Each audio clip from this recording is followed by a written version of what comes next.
ఓం శ్రీ గణేశాయ నమః. శ్రీ గురుభ్యో నమః. అందరికీ నమస్కారం. శ్రావణ మాసం సందర్భంగా ఈరోజు మీకు శ్రీదేవి ప్రాదుర్భావం అనే అంశంపై వివరించబోతున్నాను. ధన్వంతరి తరువాత పాలకడలి నుంచి నలుదిక్కులా వెలుగులు విరజిమ్ముతూ పద్మాసనం మీద కూర్చుని పద్మాన్ని చేతితో పట్టుకుని మహాలక్ష్మీదేవి ఆవిర్భవించింది. ఆ విధంగా ఉదయించిన శ్రీదేవిని దేవతలు మహర్షులు ఘనంగా స్తుతించారు. గంధర్వులు ఆమె గుణగణాల్ని మధురంగా గానం చేశారు. ఋతాచి వంటి అప్సరసలు నాట్యాలు చేశారు. గంగాది నదులన్నీ పవిత్ర జలాల్ని తీసుకువచ్చాయి.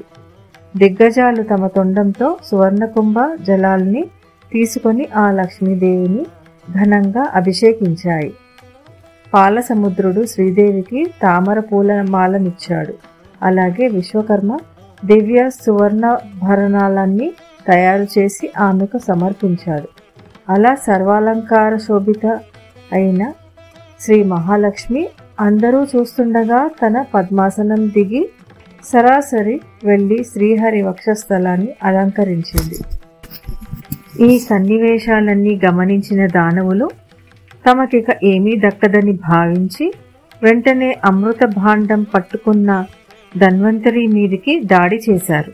ఆ అమృత భాండాన్ని తమ స్వాధీనం చేసుకున్నారు. అప్పుడు శ్రీహరి జగన్మోహిని రూపాన్ని ధరించి వారిని ప్రలోభపెట్టి అమృతం మొత్తాన్ని కేవలం దేవతల చేతే త్రాగించాడు. అది గ్రహించిన దానవులు ఆగ్రహంతో దేవతల మీదికి దండెత్తారు. అయితే అమృతం తాగి ఎంతో బలవంతులైన దేవతల్ని ఎదిరించలేక ప్రాణాలు దక్కించుకుని పాతాళానికి పారిపోయారు. ఇంద్రకృత లక్ష్మీ స్తుతి. నమామి సర్వలోకానాం జననీమబ్ధి సంభవాం శ్రీయమున్నిద్ర పద్మాక్షీం విష్ణువక్షస్థల స్థితాం పద్మాలయాం పద్మాకరాం పద్మపత్ర నిభేక్షణాం వందే పద్మముఖీం దేవీం పద్మనాభ ప్రియామహం.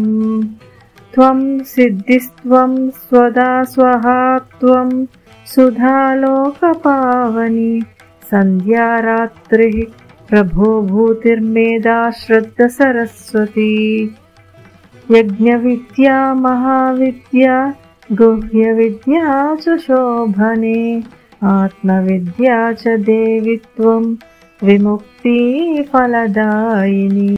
ఈ విధంగా దేవేంద్రుడు పరమ భక్తితో తనని స్తుతించగానే ఎంతో సంతోషించిన శ్రీదేవి వెంటనే అతడి ముందు ప్రత్యక్షమయ్యింది. దేవేంద్ర, నీ భక్తి ప్రపత్తులకి ఆనందించాను.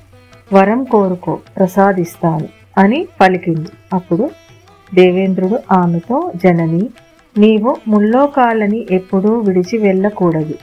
ఇది నా మొదటి కోరిక. నేను చేసిన ఈ దివ్య స్తుతిని ఎవరో చేసినా వారిని కూడా నీవు విడిచిపెట్టకూడదు. ఇదే నా రెండో కోరిక. అది ఇంతే తల్లి, దయచేసి అనుగ్రహించు అని నమస్కరించాడు. ఇంద్రుడి కోరిక విన్న శ్రీదేవి, దేవేంద్ర, నీవు పరిపాలించినంత కాలం ముల్లోకాలలో దేన్ని నేను విడిచిపెట్టి ఉండను. నీ స్తోత్రం విని ఆనందించే నేనిక్కడికి వచ్చాను.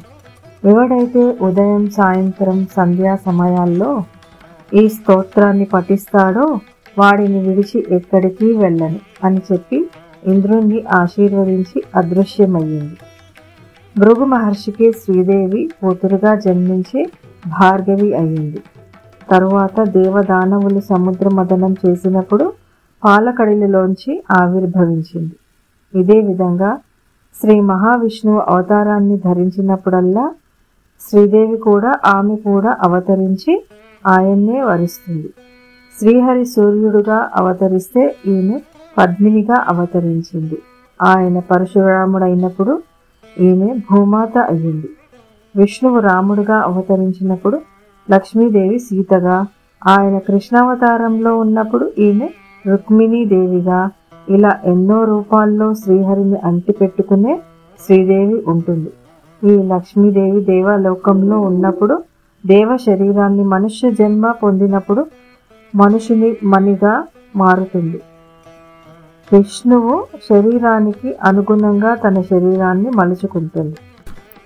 పట్యతేయేషు చైవైషా గృహేషు శ్రీకథామునే అలక్ష్మీ కలహాదార రతేష్వాస్తే కదాచన ఏతత్తే కథితం సర్వం యన్మాన్త్వాం పరిపృచ్ఛసి క్షీరాబ్దే శ్రీర్యదాజాత పూర్వం భృగు సుతాపతి.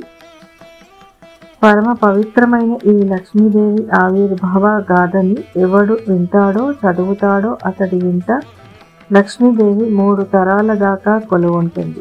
శ్రీదేవి చరిత్ర ఎవరి ఇళ్లల్లో పఠించబడుతుందో ఆ ఇళ్లల్లో కలహాలకి కారణమై అలక్ష్మి ఉండదు.